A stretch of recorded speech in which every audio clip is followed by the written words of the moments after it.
सुन रहे हैं ईएफए school radio. Hello दोस्तों, ईएफए पंडित रविशंकर शुक्ल शासकीय कन्या उच्चतर माध्यमिक विद्यालय सागर से मैं आपकी प्यारी दोस्त आरजे सानिया बहना कक्षा 9वीं से रेडियो बुलेटिन में आप सभी का स्वागत करती हूँ। जैसा कि आप जानते हैं, रेडियो संचार का सबसे पुराना एवं लोकप्रिय माध्यम है, तो सबको लेकर चलती हूँ ईएफए बुलेटिन की रंग बिरंगी दुनिया में, जहाँ आप सुनेंगे स्कूल समाचार, सुनेंगे कहानियाँ, करेंगे सैर सपाटा अपने अंदाज में, ताजा करेंगे बचपन की यादें, पूछेंगे सपने पूरा करने के सवाल। चलो जानेंगे कुछ खास, प्रिय शिक्षक को जानेंगे टीचर ऑफ द डे में। तो दोस्तों चलते हैं, सुनते हैं स्कूल खबर। सुबह सुबह नई खबरें सुनना सभी पसंद करते हैं, क्योंकि सुबह की खबर का असर हमारे पूरे दिन पर होता है। तो मिलते हैं हमारी साथी छात्रा सृष्टि रजक से।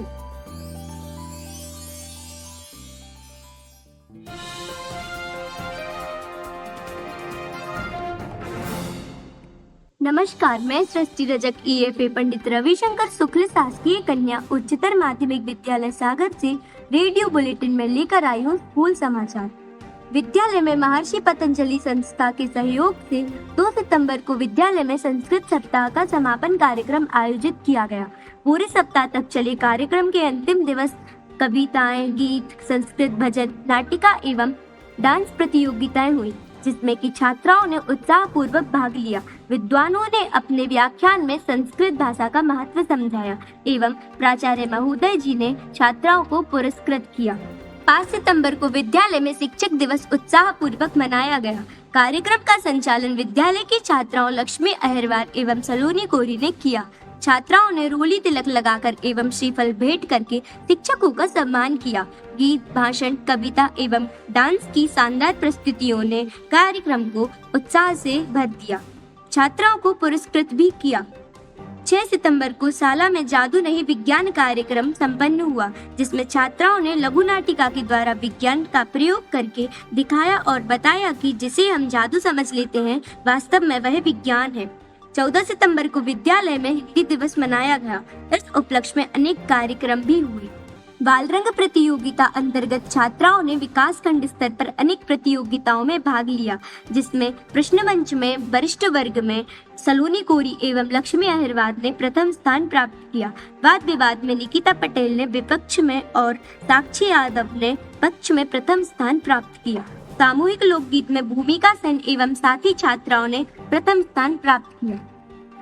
निबंध प्रतियोगिता में सृष्टि डांगी ने प्रथम स्थान प्राप्त किया। सभी को विद्यालय परिवार की ओर से बधाई एवं शुभकामनाएं।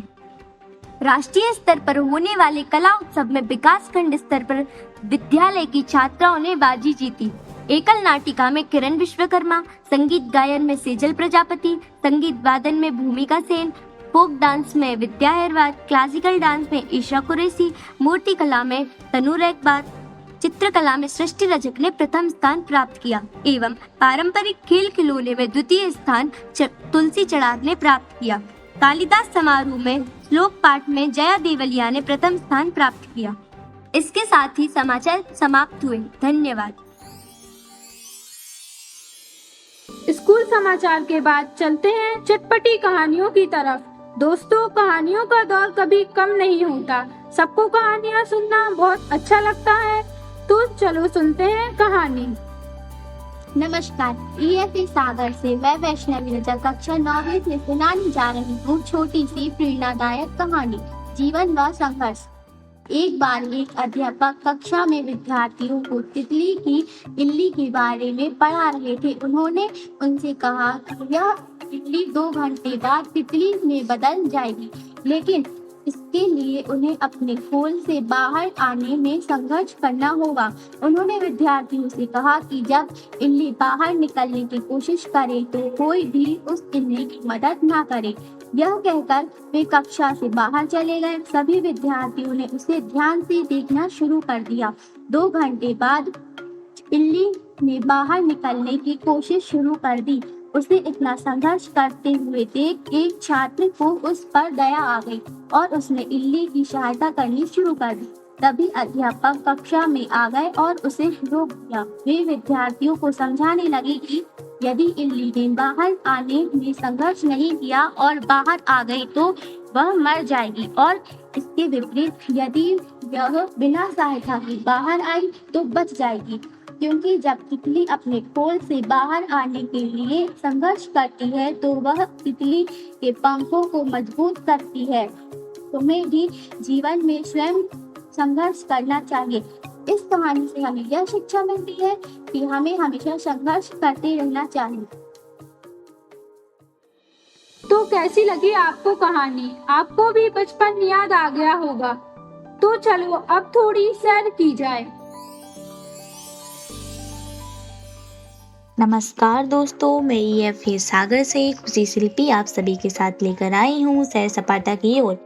मैं अपने परिवार के साथ गढ़पेरा पिकनिक मनाने गई। इसे पुराना सागर भी कहते हैं, जो डांडी मार्ग की राजधानी है। यह सागर से 10 किलोमीटर दूर झांसी मार्ग पर स्थित है। गढ़पेरा में अभी भी ऐतिहासिक अवशेष हैं। यहाँ आषाढ़ माह के प्रत्येक मंगलवार को मेला लगता है, जिसमें दूर दूर से लोग आते हैं।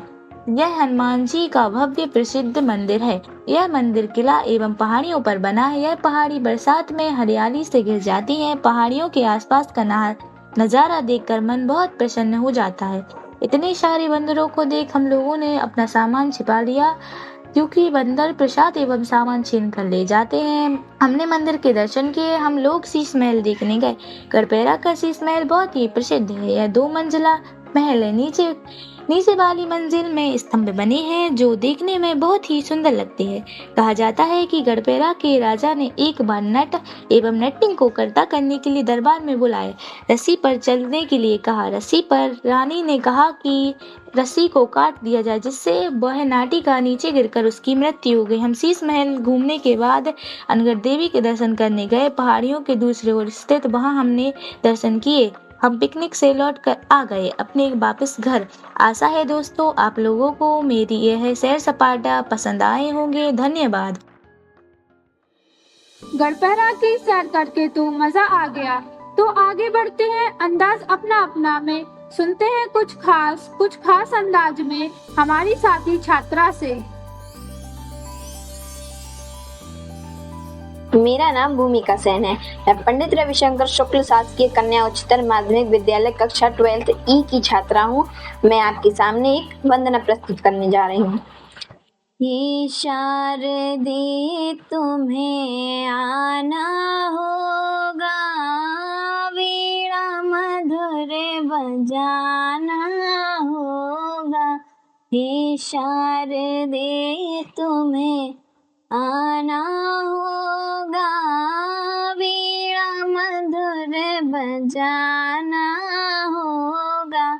मेरे मन मंदिर में तुम्हें आना होगा, मेरे मन मंदिर में तुम्हें आना होगा। वीणा मधुर बजाना होगा। हे शारदे तुम्हें आना होगा, वीणा मधुर बजाना होगा। सारे गामा पाधानी सा मैया मैं न जानू रे, 7 स्वरों को मैया मैं ना पहचानू रे। 7 स्वरों को मैया मैं ना पहचानू रे। कीर्तन में तुमको आना होगा, वीणा मधुर बजाना होगा। ये शारदे तुम्हें आना होगा, वीणा मधुर बजाना होगा। तू ही अम्बे तू ही दुर्गा तू ही महाकाली रे, भक्तों की अम्बे मैया करती रखवाली रे। भक्तों की अम्बे मैया करती रखवाली है। ज्योति में तुमको समाना होगा, वीणा मधुर बजाना होगा। हे शारदे तुम्हें आना होगा, वीणा मधुर बजाना होगा। तेरे बिना मैया मेरी साधना अधूरी है, सबसे पहले मैया तेरी वंदना जरूरी है, सबसे पहले मैया तेरी वंदना जरूरी है। ताल से ताल मिलाना होगा, वीणा मधुर बजाना होगा। हे शारदे तुम्हें आना होगा, वीणा मधुर बजाना होगा। हे शारदे तुम्हें आना होगा, वीणा मधुर बजाना होगा। मेरे मन मंदिर में तुम्हें आना होगा, मेरे मन मंदिर में तुम्हें आना होगा। वीणा मधुर बजाना होगा, हे शारदे तुम्हें आना होगा, वीणा मधुर बजाना होगा। हे शारदे तुम्हें आना होगा, वीणा मधुर बजाना होगा, वीणा मधुर बजाना होगा, वीणा मधुर बजाना होगा। धन्यवाद। सरस्वती वंदना सुनकर तो वातावरण भी संगीतमय हो गया। उड़ने दो परिंदों को अभी शोक हवा में, उड़ने दो परिंदों को अभी शोक हवा में, फिर लौटकर बचपन के जमाने कहाँ आते हैं। इसी के साथ सुनते हैं बचपन की यादें। नमस्कार, मैं EFA सागर से राजकुमारी दुबे कक्षा 12वीं की छात्रा हूँ। एक बचपन का जमाना था जिसमें खुशियों का खजाना था। चाहत चांद को पाने की थी पर दिल तितली का दीवाना था। इन्हीं पंक्तियों के साथ आज हम हमारे विद्यालय की गणित विषय की व्याख्याता श्रीमती सीमा सैनी मैडम के बचपन की कुछ बातें जानेंगे। मैडम को बचपन में लंगड़ी, पिट्टू, रस्सी कूंद, कैरम, बैडमिंटन आदि खेल बहुत पसंद थे। मैडम को पेंटिंग करना, कढ़ाई करना, सुंदर सुंदर सीनरी बनाना, रेडियो सुनना व सिनेमा देखने का भी बड़ा शौक था। मैडम को आइसक्रीम खाना बहुत पसंद था। बचपन में मैडम के पापा आइसक्रीम बनाया करते थे। लकड़ी की एक पुरानी मशीन थी जिसमें हैंडल घुमाना पड़ता था, तब आइसक्रीम बनती थी। पापा बोलते थे सबको 10-10 बार हैंडल घुमाना है, तो मैडम सबसे पहले हैंडल घुमाने पहुंच जाती थी। मैडम को पेड़ से अमरूद और आम तोड़कर खाना भी बहुत पसंद था और आज भी मैडम के घर के बगीचे में अमरूद और आम के पेड़ लगे हैं जिसमें से वे अमरूद और आम तोड़कर खाती हैं। मैडम को बचपन से ही गणित विषय में बहुत रुचि रही। उन्हें सबसे ज़्यादा अंक गणित में ही आते थे और उन्होंने अपनी ग्रेजुएशन गणित विषय से ही की और अपने गणित विषय में कैरियर बनाने को आगे बढ़ाया, जिसके कारण वे आज गणित की एक बहुत ही अच्छी शिक्षिका के रूप में उभरी। धन्यवाद। बचपन की बातें सुनकर लगता है आप लोग भी बचपन की दुनिया में खो गए। अरे अरे वापस आ जाइए, क्योंकि अभी तो सपने और सवाल भी हैं। नमस्कार, EFA सागर से मैं लक्ष्मी अहिरवाल। सपने और सवाल में हम सवाल पूछेंगे हमारे IT शिक्षक श्री शशांक धूपड़ सर से। सर नमस्कार, कैसे हैं आप? नमस्कार, मैं ठीक हूँ। सर मेरा पहला सवाल, क्या आप कंप्यूटर प्रौद्योगिकी के नवीनतम अपडेट से परिचित हैं? एक कंप्यूटर शिक्षक होने के नाते नवीनतम अपडेट से तो परिचित होना एक हमारी रिस्पॉन्सिबिलिटी ही होती है। अगर हम उन अपडेट्स को अपने शिक्षण कार्य में शामिल नहीं करेंगे तो वो हम बच्चों को बताएंगे कैसे। तो हमें निरंतर अपडेट होना बहुत जरूरी है। कुछ सबसे महत्वपूर्ण कौशल क्या है जो एक कंप्यूटर शिक्षक के पास होने चाहिए? सबसे महत्वपूर्ण तो ये होता है कि उसके पास नॉलेज होना चाहिए। विदाउट नॉलेज कंप्यूटर शिक्षक कुछ भी नहीं है, क्योंकि कंप्यूटर एक ऐसी चीज़ है जिसमें हर 2 महीने में 3 महीने में अपडेट्स आते रहते हैं। अगर इन अपडेट्स को हम अपने शिक्षण कार्य में शामिल नहीं करेंगे तो हमारा वो शिक्षण कार्य सही से नहीं हो पाएगा। तब छात्रों के सीखने का अधिकतम करने के लिए आप अपने पाठों की योजना कैसे बनाते हैं? पाठ्य योजना में ये है कि जो भी हम सिलेबस पढ़ा रहे हैं उसके पहले उसका हम एक ब्रीफ नोट्स बनाते हैं, शॉर्ट नोट्स बनाते हैं, की नोट्स बनाते हैं और उनके अंदर पॉइंट्स को ब्रीफ करते हैं अपनी भाषा में। फिर उसको लोकल लैंग्वेज में बच्चों को ट्रांसमिट करते हैं कि उनको बहुत जल्द से जल्द उनको समझ में आ सके। कक्षा में प्रौद्योगिकी का उपयोग करने में आपका अनुभव क्या है? कक्षा में प्रौद्योगिकी का उपयोग करने से तो बहुत फायदा ही होता है बच्चों का, क्योंकि जो हमारी पारंपरिक शिक्षण शैली चली आ रही है जिसमें हम ब्लैक बोर्ड वगैरह का यूज़ कर रहे हैं, चौक का यूज़ कर रहे हैं, तो उसमें केवल हम उनको ज़्यादा एक्सप्लेन नहीं कर सकते। लेकिन अगर हम प्रौद्योगिकी का उपयोग करेंगे, जैसे कि स्मार्ट बोर्ड हो गए, प्रोजेक्टर हो गए, स्मार्ट टीवीज हो गए, इंटरनेट हो गया, तो इनका अगर हम यूज़ करेंगे तो बच्चों की लर्निंग सिस्टम बहुत अच्छा इंप्रूव होता है और उनको लंबे समय तक वो विजुअल्स के फॉर्म में याद रहता है। यदि कोई छात्र आपसे पूछे कि सबसे अच्छा कंप्यूटर ब्रांड कौन सा है, तो आपकी प्रतिक्रिया क्या होगी? देखिए, सबसे अच्छे ब्रांड तो ऐसा है कि सारे ब्रांड ही अच्छे हैं। आज के समय जो मार्केट में ब्रांड आ रहे हैं सारे अच्छे हैं। महत्वपूर्ण होता है कि छात्र का या छात्रा का बजट कितना है, डिपेंड इस पे करता है। अगर उसका बजट 20-25 हज़ार है तो हम उसके हिसाब से उसकी आवश्यकताओं को देखते हुए फिल्टर्स करेंगे चीज़ों को और उसको उसके बजट के अनुसार ही वो ब्रांड सजेस्ट करेंगे। ब्रांड सारे अच्छे हैं, ब्रांड में कोई मिस्टेक नहीं है। अगर उसका कोई प्रोग्रामिंग रिलेटेड उसको कुछ काम करना है तो फिर वहाँ पे थोड़ा सा बजट ऊपर चला जाता है। अगर उसको ग्राफिक रिलेटेड कुछ काम करना है तो उसमें कुछ अलग तरह के ग्राफिक कार्ड, हार्डवेयर वगैरह यूज़ होते हैं। अगर उसका उपयोग गेमिंग को लेके है तो कंप्यूटर्स एक्सपेंसिव होते जाते हैं और फिर उसमें अलग ब्रांड्स में हमें जाना पड़ता है। तो ब्रांड सारे अच्छे हैं, महत्वपूर्ण चीज़ बजट है।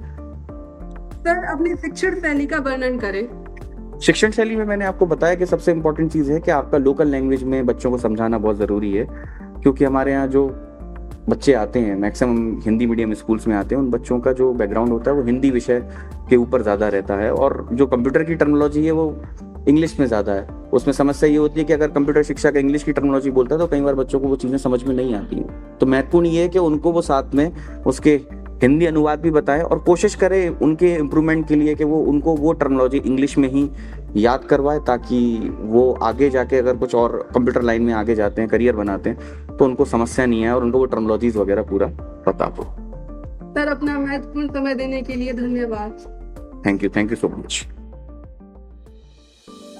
सपने और सवाल के बाद चलते हैं, चलो जाने की ओर, जिसमें ज्ञान के समुद्र में कुछ गोते लगाते हैं और कुछ ज्ञान के मोती निकालते हैं। मिलते हैं हमारी साथी छात्रा से। नमस्कार, EFA सागर से मैं वैष्णवी चढ़ार। रेडियो बुलेटिन के अंतर्गत हम जानते हैं कुछ महत्वपूर्ण तथ्य। दुनिया का 22% सोना सिर्फ एक ही जगह से आता है, जो विटवाटर स्टैंड बेसिन से, और यह जगह साउथ अफ्रीका में स्थित है। The great wall of China को बनाने के लिए 20-30 लाख लोगों ने अपनी पूरी जिंदगी लगा दी थी। दुनिया की सारी बैटरी को इस्तेमाल करें तो दुनिया 10 मिनट चल जाएगी। आकाशगंगा में 5% तारे ऐसे भी हैं जो सूरज से ज्यादा चमकते हैं। सूर्य 74% हाइड्रोजन और 24% हीलियम से बना है। इंसान बिना खाए 1 महीने तक जिंदा रह सकता है, परंतु पानी के बिना 7 दिन तक ही रह सकता है। सूरज पृथ्वी से 3 लाख गुना बड़ा है। हर दिन लगभग 1 टन अंतरिक्ष का कूड़ा पृथ्वी पर गिरता है। ऑक्टोपस के पास 3 दिल होते हैं, परंतु दिमाग नहीं होता, और यदि उसे बहुत दिनों तक खाना ना मिले तो वह खुद के हाथों को खा लेता है। कविता भावनाओं को व्यक्त करने का माध्यम है जो हमें बचपन से सुनते आ रहे हैं। तो चलिए सुनते हैं कविता। नमस्कार दोस्तों, मैं EFA सागर से भावना सूर्यवंशी मैं लेकर आई हूँ राकेश चौहान जी की एक प्यारी सी कविता। चलिए तो मैं सुनाती हूँ इस प्यारी सी कविता को। कि खुद की काबिलियत पर भरोसा रख, कि तू खुद की काबिलियत पर भरोसा रख, जो गलती आज की है उसे सीख, मत मांग किसी के आगे अपनी सफलता के लिए भी। कि तू जलता हुआ रेगिस्तान है, कि तू जलता हुआ रेगिस्तान है, तेरे अंदर कुछ करने की ठान है। तू रुक मत, तुझे करना कुछ महान है। तू अपने घर वालों की आस है, कि तू अपने घर वालों की आस है, उनकी उम्मीदों की सांस है, उनको यूं ही नहीं जया करना है। तुझे अपनी सफलता के लिए लड़ना है कि तू अपनी काबिलियत पर भरोसा रख, कि तू अपनी काबिलियत पर भरोसा रख। सत्य की राह पर चलना सिखाते हैं, जीवन के संघर्षों से लड़ना सिखाते हैं, शिक्षक ही है जो हमें जीना सिखाते हैं। इन्हीं शब्दों के साथ चलते हैं टीचर ऑफ द डे में, जहां जानेंगे हमारे प्रिय शिक्षक के बारे में हमारी साथी छात्रा महक प्रजापति से। Hello friend, myself Mehak Prajapati from EFA Sagar. Today I am going to tell you about my teacher Miss Nilofer Khan. She is a postgraduate teacher of English. She teacher use English. She is born on 10 May in 1990. She passed her higher secondary exam from government MLB Girls School in first division. After this, she did BCom from Dr. Hari Singh Gaur University. Then she did MA in English language from Government Girls Excellence College Sagar. Her hobbies are painting, singing and teaching. She is a teacher not by chance but by choice. She wanted to become a teacher only once why she is a teacher. She loves to teach students so much. She is very disciplined and wants to make their student disciplined. Thank you. तो दोस्तों, अंत में हम जानते हैं कौन है school superstar. नमस्कार, EFA सागर से मैं हेमलता कुशवाहा। रेडियो बुलेटिन के स्कूल सुपरस्टार के तहत हम जानेंगे महक बहना के बारे में। आज स्कूल सुपरस्टार में हमारे विद्यालय की 11वीं जीव विज्ञान छात्रा महक बहना की उपलब्धि पर चर्चा कर रहे हैं। महक ने प्रतिवर्ष विद्यालय में होने वाली कला उत्सव एवं विभिन्न विधाओं में एकल अभिनय के अंतर्गत झांसी की रानी लक्ष्मीबाई की सुंदर मनमोहक प्रस्तुति दी, जिसमें विद्यालय की छात्रा महक ने क्रमशः विकास खंड स्तर, जिला स्तर, संभाग स्तर पर प्रथम स्थान प्राप्त करते हुए राज्य स्तर की भोपाल में प्रस्तुति दी तथा तृतीय स्थान प्राप्त कर विद्यालय का नाम रोशन किया। विद्यालय परिवार आपके उज्जवल भविष्य की कामना करता है। धन्यवाद।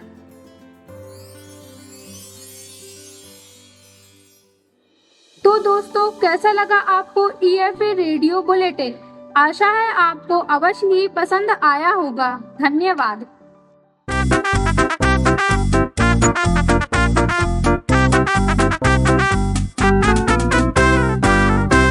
आप सुन रहे थे EFA स्कूल रेडियो।